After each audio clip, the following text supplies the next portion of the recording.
जहां नोएना की गिरती सेहत उसके कर्मों का हिसाब मांग रही है, वहीं मिताली ने अपनी आजादी के लिए मासूम टिम्सी को ठुकराकर सबको दंग कर दिया। क्या ऋतिक अपनी बेटी को इस नफरत से बचा पाएगा? और क्या मुन्नी की तरफ बढ़ता उसका ये हाथ अब बहुत देर कर चुका है? चलिए जानते हैं आज के इस झकझोर देने वाले एपिसोड में क्या हुआ। सीन की शुरुआत में अस्पताल में बैठी सुचित्रा को अचानक मिहिर का फोन आता है।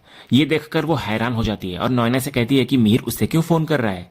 सुचित्रा को एक उम्मीद जगती है कि शायद मिहिर को अपनी गलती का एहसास हो गया है कि उसने नोएना के साथ गलत किया। वो नोएना से कहती है कि उसे खबर मिली है कि सारा सच सामने आने के बाद भी तुलसी अभी तक शांति निकेतन वापस नहीं लौटी है। इसलिए सुचित्रा को लगता है कि शायद मिहिर नोएना को घर वापस बुलाना चाहता है। तो नोएना भी उम्मीद से भर जाती है और सुचित्रा को फोन स्पीकर पर डालने को कहती है। तो सुच्चू फोन उठाकर हालचाल पूछती है मिहिर से, लेकिन मिहिर का जवाब उसकी सारी उम्मीदों पर पानी फेर देता है। मिहिर सीधे मुद्दे पर आता है और पूछता है कि उसकी बेटी मिताली क्या चाहती है, क्या उसने रिश्तों को मजाक समझ रखा है। तो सुच्चू समझ जाती है कि बात मिताली के देहरादून जाने और ऋतिक के गुस्से को लेकर है। तो इस पर सुच्चू अपनी बेटी का बचाव करने के लिए ऋतिक और वीरानी परिवार पर ही इल्जाम लगा देती है।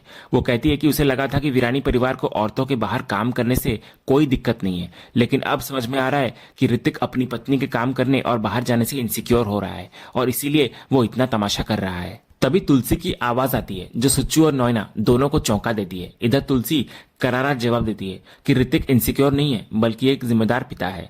वो वीरानी परिवार की सोच साफ करती है कि उन्हें औरतों के काम करने से ऐतराज नहीं है, लेकिन इंडिपेंडेंट होने का मतलब गैर जिम्मेदार होना नहीं है। फिर तुलसी मिताली की लापरवाही गिनाती है, स्कूल से बच्ची को ना लाना, बिना बताए चले जाना और बच्ची के गिरने पर भी उसे ना संभालना। वो सबसे बड़ा सवाल उठाती है कि ब्यूटी पेजेंट के फॉर्म में खुद को सिंगल बताकर मिताली ने अपनी शादी और बेटी तिमसी के अस्तित्व पर ही सवाल खड़ा कर दिया है, जो सरासर गलत है। इसके बाद जब तुलसी बताती है कि मिताली ने तलाक के पेपर्स पर साइन कर दिए हैं, तो सुचित्रा हैरान रह जाती है। वो सफाई देती है कि मिताली बड़ी है और अपने फैसले खुद ले सकती है। सुच्चू मानती है कि ऋतिक और मिताली का रिश्ता वैसे भी ठीक नहीं चल रहा था और वे दोनों सिर्फ नोएना की वजह से साथ में थे। तो मिहिर इस बात को पकड़ लेता है और कहता है कि ये तो अच्छा ही हुआ। अब जब नोएना का खेल खत्म हो चुका है तो इस बेमेल शादी को जबरदस्ती खींचने की कोई वजह नहीं बची। मीर साफ कह देता है कि जब सब कुछ तय हो ही चुका है और मिताली ने खुद साइन करके साबित कर दिया है तो अब इंतजार किस बात का। वो सुच्चू को कल कोर्ट में मिलने का अल्टीमेटम देकर फोन काट देता है, जिससे ये साफ हो जाता है कि अब सुलह की कोई गुंजाइश नहीं है।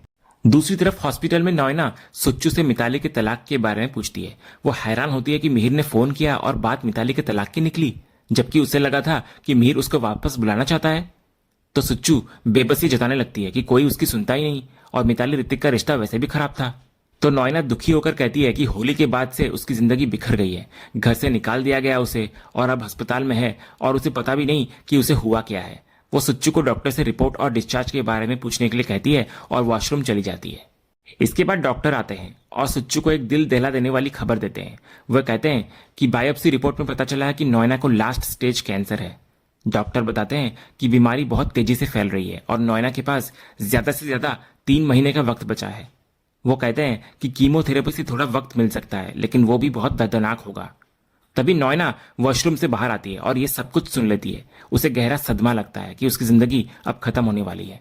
जब डॉक्टर इधर कहते हैं कि नोएना को बता देना चाहिए ताकि वो फैसला ले सके, तो नोएना हिम्मत जुटाकर कहती है कि उसने अपना फैसला ले लिया है। इधर नोएना, जिसने पूरी जिंदगी दूसरों के घर और रिश्तों पर हक जमाने में बिता दी, आज मौत के सामने बेबस खड़ी है। अगले सीन में मुन्नी अपने ऑफिस में काम कर रही होती है। तभी चपरासी आकर बताने लगता है कि तारा नाम की एक लड़की उससे मिलने आई है। तो मुन्नी उसको अंदर बुला देती है। तो तारा आकर अंदर बताती है कि Munni inter school singing competition में चीफ गेस्ट थी, जिसमें उसने भी हिस्सा लिया था। उस वक्त वो अपना सर्टिफिकेट नहीं ले पाई थी, इसलिए टीम ने बताया कि मुन्नी ने खुद उसको सर्टिफिकेट देने का वादा किया था। मुन्नी को फिर याद आ जाता है और वो तारा की आवाज की तारीफ करती है। इसके बाद जब मुन्नी सर्टिफिकेट ढूंढ रही होती है तो तारा इधर गुनगुनाने लगती है। तो मुन्नी उसकी गायकी से प्रभावित होकर उसको सिंगर बनने की सलाह देती है। तो तारा संगीत को अपना इमोशनल एक्सप्रेशन बताती है और कहती है कि संगीत हर भेदभाव को मिटा देता है और प्यार का प्रतीक है। तभी मुन्नी सर्टिफिकेट देती है और उसको सिंगर बनने के लिए प्रोत्साहित करती है, लेकिन तारा संकोच करती है और कहती है कि वो तो बस एक मेड है, सिंगर बनना उसके बस की बात नहीं। इसके बाद मुन्नी तारा को अपनी कहानी सुनाती है। वो बताती है कि कुछ साल पहले वो भी एक हाउसमेड थी, लेकिन उसकी मलकिनी ने उसे पढ़ाया और आज वो एक अफसर है। मुन्नी तारा को सबसे बड़ी सीख देती है कि सपने देखना कभी बंद नहीं करना चाहिए, क्योंकि सपने सच होते हैं। तो तारा मुन्नी से प्रेरित होकर उसको गले लगाती हुई नजर आती है और एक नई उम्मीद के साथ वहां से विदा लेती है। अगले सीन में नोएना जो कि घर पर होती है दवाई लेने से साफ मना कर देती है, तो सुच्चू उसको समझाती है कि उसने कीमोथेरेपी भी नहीं करवाई और अब दवाइयां भी नहीं ले रही, तो इलाज कैसे होगा।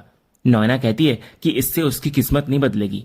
वो अपनी बीमारी को कर्मा और वीरानी परिवार की बद्दुआ मानती है। उसे लगता है कि अब जीने के लिए कुछ बचा ही नहीं, इसलिए जल्दी मर जाना ही बेहतर है। इतने में तभी मिताली रोते हुए नोएना के पास आती है और उसकी बीमारी पर दुख जताती है। नोएना उसको तसल्ली देती है कि उसे सच स्वीकार करना होगा। फिर नोएना बात को बदलती है और मिताली से उसके डिवोर्स के बारे में पूछती है कि क्या उसने सोच समझकर फैसला लिया है। तो मिताली कहती है कि सोचने के लिए अब कुछ बचा ही नहीं है। वो इतने सालों तक ऋतिक के साथ सिर्फ इसलिए थी क्योंकि नोएना और सुचित्रा वहां थी। अब जब वे दोनों वहां नहीं है तो वो ऋतिक के साथ नहीं रह सकती। मिताली का मानना होता है कि जिंदगी एक ही है और उसे बहुत कुछ चाहिए, इसलिए वो एक डेड रिलेशनशिप में रहकर खुद को बर्बाद नहीं कर सकती। इसके बाद जब टिम्सी की बात आती है तो मिताली लापरवाही से कहती है कि वो पल जाएगी, शांति निकेतन में कोई ना कोई उसे देख ही लेगा, लेकिन वो ऋतिक के साथ एक मिनट भी नहीं रह सकती, खासकर ऐसे इंसान के साथ जिसे अब अपनी ही मेड में दिलचस्पी है। वहीं दूसरी ओर मुन्नी तुलसी को अपने और ऋतिक के बीच की सच्चाई बताती है और सफाई देती है कि उनके बीच ऐसा कुछ नहीं है। तो तुलसी मुन्नी को रोक देती है और कहती है कि उसे सफाई देने की जरूरत नहीं है। वो जानती है कि मुन्नी और ऋतिक दोस्त हैं और एक दूसरे की इज्जत करते हैं। तुलसी कहती है कि अगर कोई दोस्ती को गलत नजर से देखता है तो ये उसकी प्रॉब्लम है। फिर तुलसी मिताली की असलियत बताने लगती है कि उसे तलाक के लिए बस एक बहाना चाहिए था, इसलिए वो मुन्नी का नाम ले रही है। मुन्नी फिर पूछती है कि अब क्या होगा, तो तुलसी कहती है कि जब रिश्ते में प्यार और सुलह की गुंजाइश ना हो तो तलाक ही होता है। उसको सबसे ज्यादा चिंता टिम्सी की होती है क्योंकि माँ की कमी बच्चों पर हमेशा असर डालती है। अगले सीन में अजय और परी एक जगह मिलते हैं। अजय धन्यवाद देता है परी को कि परी बच्चों की खातिर आई, तो परी बताती है कि वो अपने दोस्त को मिस कर रही थी, इसलिए वो आई। फिर अजय ऋतिक और मिताली के तलाक पर अफसोस भी जताने लगता है।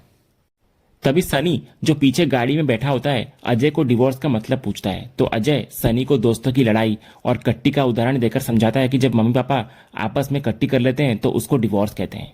तभी गरिमा भी परी से पूछती है कि क्या परी और अजय की भी कट्टी हुई थी और क्या उनका भी डिवोर्स हुआ था। सनी भी सवाल करता है कि क्या वे दोनों पति पत्नी थे। तो परी हैरान होकर गरिमा को पूछती है कि उन्हें यह सब किसने बताया। तो गरिमा कहती है कि मिताली मामी ने कहा था। यह सुनकर अजय को बहुत गुस्सा आता है कि मिताली बच्चों के दिमाग में ये बातें डाल रही है। तो परी दुखी होकर कहती है कि जिसे अपने बच्चों की परवाह नहीं वो दूसरों के बच्चे के बारे में क्या ही सोचेगी। अगला सीन कोर्ट का होता है जहां मिताली के वकील उनकी मांग रखते हैं, मुंबई में एक फ्लैट और हर महीने 5 लाख रुपए एलिमनी। ऋतिक के वकील इसे नामंजूर करते हैं, लेकिन ऋतिक बीच में बोलकर सब कुछ मंजूर कर लेता है। वो इस रिश्ते से इतनी जल्दी आजाद होना चाहता है कि हर कीमत चुकाने को तैयार है। फिर जज दोनों से आखिरी फैसला पूछते हैं और दोनों तलाक के लिए हाँ कहते हुए नजर आते हैं। इसके बाद जज तलाक को मंजूरी दे देती है, लेकिन टिम्सी की कस्टडी पर एक अहम फैसला सुनाती है। वे आदेश देती है कि टिम्सी की जॉइंट कस्टडी होगी और दोनों को बच्ची को बराबर समय देना होगा। तो हैरानी की बात यह होती है कि इस फैसले का विरोध दोनों तरफ से होता है। न सिर्फ ऋतिक बल्कि मिताली भी इससे खुश नहीं होती। जज फिर कहती है कि कस्टडी का मामला अलग सुनवाई में तय होगा, लेकिन फिलहाल तलाक हो चुका है। दूसरी तरफ कोर्ट के बाहर मिताली सुचित्रा से साफ कहती हुई नजर आती है कि उसको टिम्सी की कस्टडी नहीं चाहिए। उसका तर्क होता है कि वो अपने करियर की शुरुआत कर रही है, ऐसे में वो बच्ची को पालेगी या काम करेगी। वो टिम्सी की नैनी बनकर नहीं रहना चाहती। इधर एक माँ का यह स्वार्थी रूप चौंकाने वाला होता है। वहीं दूसरी तरफ ऋतिक भी कोर्ट के फैसले से परेशान होता है। वो मिहिर और तुलसी दोनों से अपनी चिंता जाहिर करता है कि ज्वाइंट कस्टडी कैसे हो सकती है, मिताली बच्ची को कैसे संभालेगी जब वो उसे स्कूल से लाना तक भूल जाती है और बेड से गिरने पर भी ध्यान नहीं देती। ऋतिक फिर अपने वकील से गुहार लगाता है कि वे कुछ भी करें लेकिन ये फैसला बदलवाएं क्योंकि ये टिम्सी के लिए सही नहीं है। लेकिन तुलसी, जिसने कोर्ट में मिताली के हाव भाव को गौर से देख लिया था, ऋतिक को एक चौंकाने वाला सच बताती है। वो कहती है कि मिताली को पूरी कस्टडी नहीं बल्कि कोई कस्टडी ही नहीं चाहिए। तुलसी समझ जाती है कि मिताली को अपनी ही बेटी बोझ लगती है। ये सुनकर ऋतिक को राहत मिलती है कि शायद अब टिम्सी की पूरी जिम्मेदारी उसे मिल जाएगी और वो अपनी बेटी को वो जिंदगी दे पाएगा जिसकी वो हकदार है। इसके बाद मिहिर और तुलसी दोनों को अपनी पोती टिम्सी की बहुत चिंता होती है। इधर मिहिर मानता है कि बाप साधन जुटा सकता है लेकिन बच्चे को पालती माँ ही है। वो तुलसी की परवरिश की भी तारीफ करता है कि उसके बच्चों को जो संस्कार मिले वो तुलसी की वजह से ही मिले। मिहिर को फिर डर भी होता है कि माँ के बिना टिम्सी का क्या होगा। वहीं दूसरी तरफ रेस्टोरेंट में ऋतिक मुन्नी के सामने अपना दिल खोलकर रख देता है। वो बताता है कि मिताली ने टिम्सी के साथ कैसा बर्ताव किया है। 3 महीने की बच्ची को छोड़कर थाईलैंड जाना, स्कूल से लाना भूल जाना और उसे जंक फूड खिलाकर टालना। ऋतिक को दुख होता है कि उसकी बच्ची माँ के प्यार के बिना बड़ी हुई है और 6 महीने तक नींद में रोती रही। तभी मुन्नी, जो खुद एक अनाथ है और जिसने बचपन में ही अपने माता पिता को खो दिया था, ऋतिक का दर्द समझती है। वो कहती है कि उससे बेहतर माँ की अहमियत कौन समझ सकता है। मुन्नी मानती है कि बच्चे की जिंदगी में माँ और बाप दोनों के मायने अलग होते हैं, इसलिए टिम्सी को माँ का प्यार मिलना जरूरी है। लेकिन ऋतिक दुखी होकर कहता है कि मिताली में एक माँ वाली कोई बात ही नहीं थी। इसके बाद ऋतिक मुन्नी को याद दिलाता है कि उस दिन जब वो टिम्सी को उसके ऑफिस लाया था तो मुन्नी ने सिर्फ 15 मिनट में उसे इतना प्यार दिया जितना मिताली ने सालों में नहीं दिया। ऋतिक फिर खुद को लूजर कहता है क्योंकि उसने सही इंसान को परखने में गलती की। वो मानता है कि जो उसके लिए गलत था यानी कि मिताली, उसका असली चेहरा वो देख नहीं पाया, और जो उसके लिए सही था यानी कि मुन्नी, उसे उसने खुद अपने हाथों से दूर कर दिया। इतना बोलकर ऋतिक अचानक रुक जाता है और भावुक होकर मुन्नी से माफी मांगता है और वहां से जाने लगता है। लेकिन बाहर जाकर वो रुक जाता है और मुन्नी के बारे में सोचने लगता है। इधर मुन्नी भी पुराने पलों को याद करती है, ऋतिक के साथ वाला। दोनों की आंखों में एक दूसरे के लिए प्यार और पछतावा साफ झलकता है। ऋतिक भी मुड़कर मुन्नी को देखता है और इसी खामोश मोहब्बत के साथ आज का एपिसोड यहीं खत्म होता है। तो दोस्तों, आज का ये एपिसोड और इसका अपडेट आपको कैसा लगा? क्या मुन्नी को ऋतिक को माफ करके टिम्सी की मां बन जाना चाहिए? अपनी राय हमें कमेंट बॉक्स में जरूर बताएं।